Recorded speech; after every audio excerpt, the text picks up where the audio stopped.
लोग का स्वागत है। ये भोले बाबा का भजन अच्छा लगे तो लाइक शेयर और सब्सक्राइब कीजिएगा, कमेंट भी करके बताइएगा। अरे दुखावे जाना मानी भोला जी, दुखावे पालाइनी, दुखावे जाना मानी भोला जी,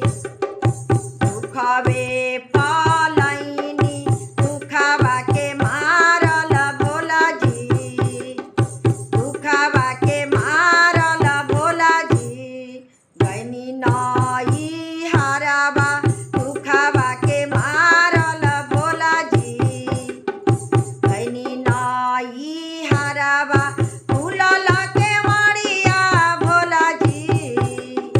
भौजी निकलली फूलल के मड़िया भोला जी, भौजी निकलली केहू नाही बूझे भोला जी, केहू नाही बूझे भोला जी, दुख रे विपतिया केहू नाही बूझे भोला जी, दुख रे विपतिया, दुखवा के मारल भोला जी, दुखवा के मारल भोला जी, गईनी बगैचावा, दुखवा के मारल भोला जी, गईनी बगैचावा, हरिहर बगैचावा भोला जी, हरिहर बगैचावा भोला जी, भैले पत झरावा, हरिहर बगैचावा भोला जी, भैले पत झरावा, दुखवा के मारल भोला जी, दुखवा के मारल भोला जी, गैनी रे जमुनामा, दुखवा के मारल भोला जी, गैनी रे जमुनामा, उपटल जमुनामा भोला जी, उपटल जमुनामा भोला जी, भैले बालू रे तवा, उपटल जमुनामा भोला जी,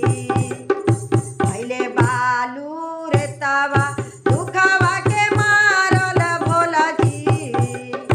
दुखवा के मारल भोला जी, लवटनी ससुराबा, दुखवा के मारल भोला जी,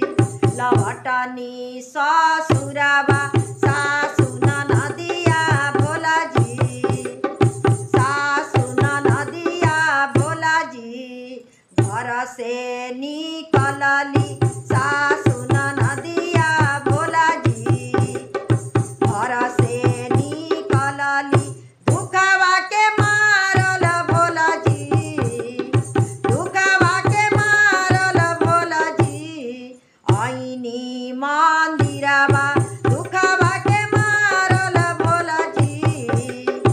आईनी मंदिरवा, रौरे चरनिया भोला जी, रौरे चरनिया भोला जी, आसरा लगवनी, रौरे चरनिया भोला जी, आसरा लगवनी, रौरे मिटाई भोला जी, दुख रे विपतिया, रौरे मिटाई भोला जी, दुख रे विपतिया, रौरे मिटाई।